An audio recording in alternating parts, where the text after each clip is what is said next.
Tuhan, di dalam kemanusiaan kami itulah Engkau hadir memberi pemahaman mengenai kehendak-Mu melalui pemberitaan firman Tuhan ini. Amin. Pembacaan Alkitab Lukas 3 ayat 15 sampai 17 dan 21 sampai 22. Tetapi karena orang banyak sedang menanti dan berharap, dan semuanya bertanya dalam hatinya tentang Yohanes, kalau ia adalah Mesias, Yohanes menjawab dan berkata kepada semua orang itu, "Aku membaptis kamu dengan air, tetapi yang lebih berkuasa daripadaku akan datang dan membuka tali kasutnya pun aku tidak layak. Ia akan membaptis kamu dengan Roh Kudus dan dengan api. Alat penampis sudah di tangannya untuk membersihkan tempat pengirikannya dan untuk mengumpulkan gandumnya ke dalam lumbungnya, tetapi debu jerami itu akan dibakarnya dalam api yang tidak terpadamkan."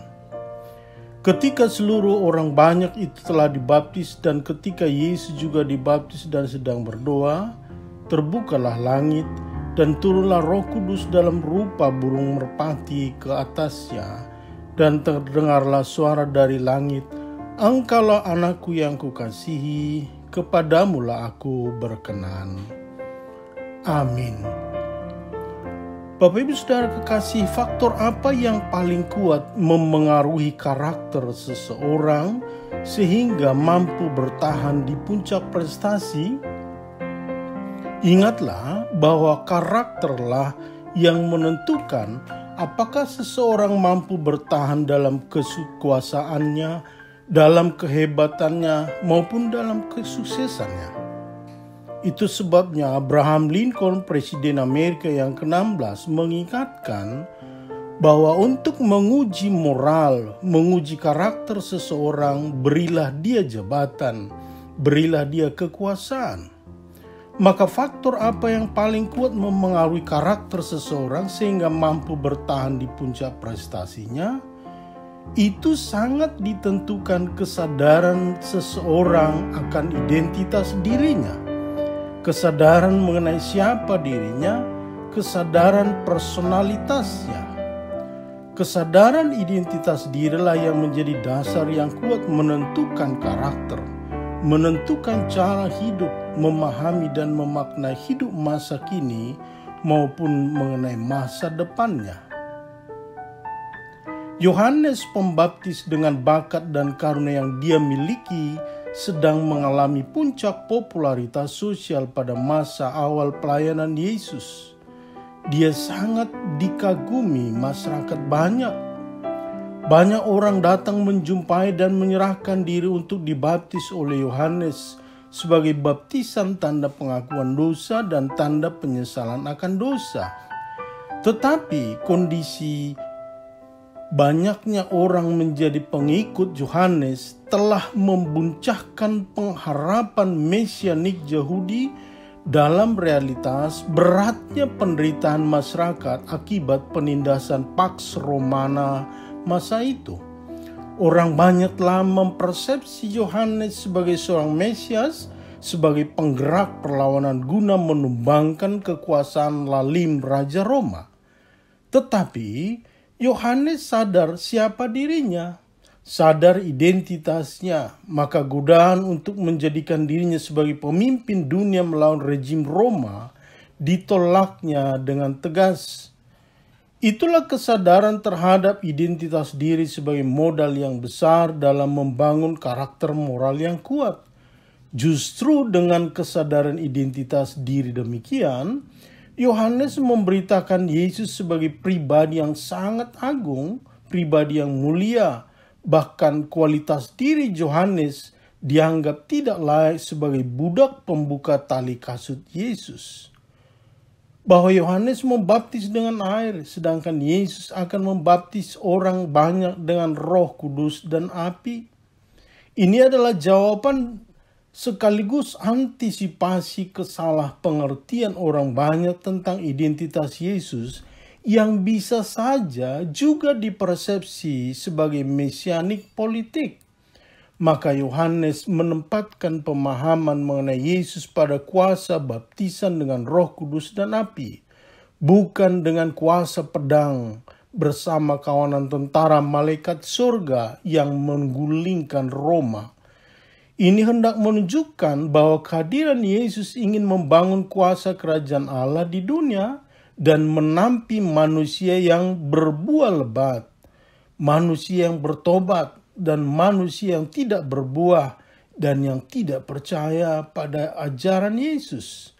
Itu sebabnya Yesus anak Allah memberi diri dibaptis oleh Yohanes. Mengapa?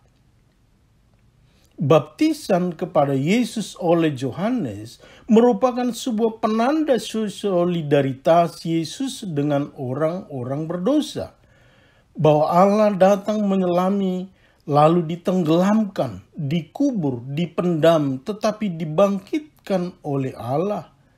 Sehingga peristiwa ini menjadi deklarasi identitas Yesus sebagai anak Allah dan identitas sebagai penyelamat manusia dari dosa. Dengan baptisan ini, Yesus menerima peneguhan atas identitas baru, yaitu sebagai perantara Allah yang Maha Kuasa dengan manusia berdosa dan seluruh ciptaan. Itulah makna baptisan sebagai eksistensi eklesial dan menjadi identitas baru bagi umat Kristen. Baptisan Yesus merupakan bagian dari penggenapan janji penyertaan Allah bagi manusia.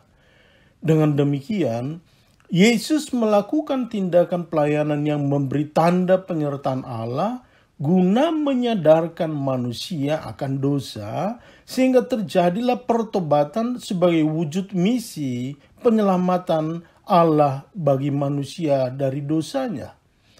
Di sisi lain, Allah yang adalah roh juga menubuh dalam diri Yesus yang menjadi anak manusia. Bahwa dengan baptisan yang diterima Yesus, maka Roh Kudus hadir di dalam diri Yesus sebagai tanda penyertaan dan tanda otoritas kuasa Allah dalam menjalankan identitas perantara antara Allah dan manusia.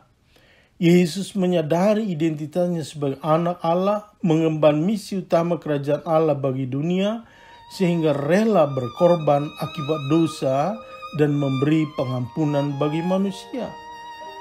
Atas kerelaan itulah Bapa di surga berkenan kepadanya, yang ditandai adanya langit terbuka, bahwa Bapa membuka surga bagi dunia dalam wujud hadirnya Roh Kudus dalam diri Yesus, serta adanya suara, "Engkaulah anakku yang kukasihi, kepadamulah aku berkenan."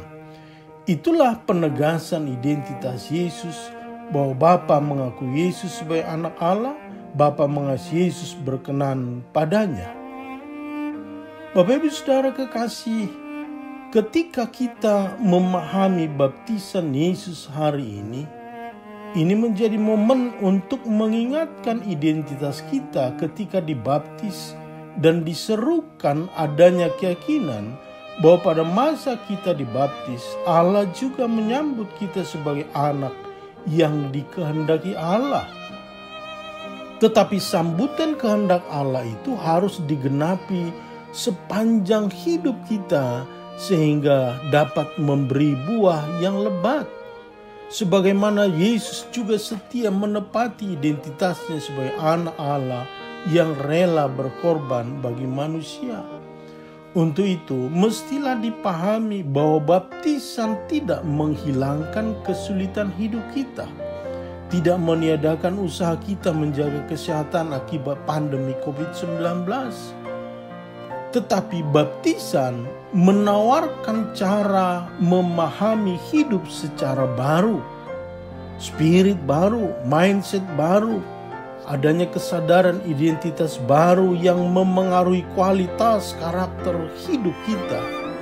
Sebab kerelaan Yesus menjadi manusia dan dibaptis hendak menunjukkan penebusan bagi kita sebagai manusia yang berharga, pribadi yang mahal di mata Tuhan.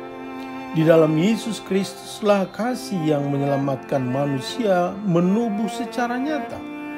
Kehendak Allah yang menyelamatkan manusia menubuh secara jelas di dalam diri Yesus. Dengan baptisan Yesus, maka Allah menubuh tersebut menjadi bagian dari manusia yang ingin diselamatkan. Sebaliknya, setiap orang mempunyai kesempatan yang sama sebagai bagian dari rencana penyelamatan Allah itu sendiri. Sehingga dengan cara berada demikian, Yesus dapat memengaruhi kualitas hidup bersama melalui pengaruhnya, melalui mindset kita. Mungkin perlu adanya disrupsi mindset dalam menjawab tantangan zaman yang berubah dan membangun mindset korporat yang mampu kreatif mencari peluang. Artinya, dengan kesadaran eksistensi eklesial, Yesus dapat memengaruhi cara kerja, etos kerja, kualitas kerja manusia, sehingga dengan kreatif dapat bekerja dalam kondisi sesulit apapun. Jadi dengan baptisan Yohanes, Yesus menjadi bagian dari manusia sehingga kita menerima identitas baru sebagai anak Allah. Dengan identitas baru ini, kita menjadi manusia yang berharga. Itu sebabnya identitas diri menentukan harga diri. Jika seseorang memahami identitasnya sebagai anak Allah, maka karakter berpikirnya, karakter kerjanya sangat dipengaruhi karakter Allah. Sehingga manusia demikian akan memiliki harga diri yang sangat mahal.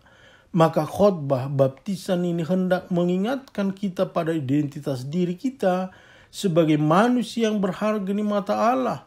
Dan kesadaran identitas diri ini akan memengaruhi cara pandang sehingga kita bermental pemenang dan berkenan pada Allah. Amin.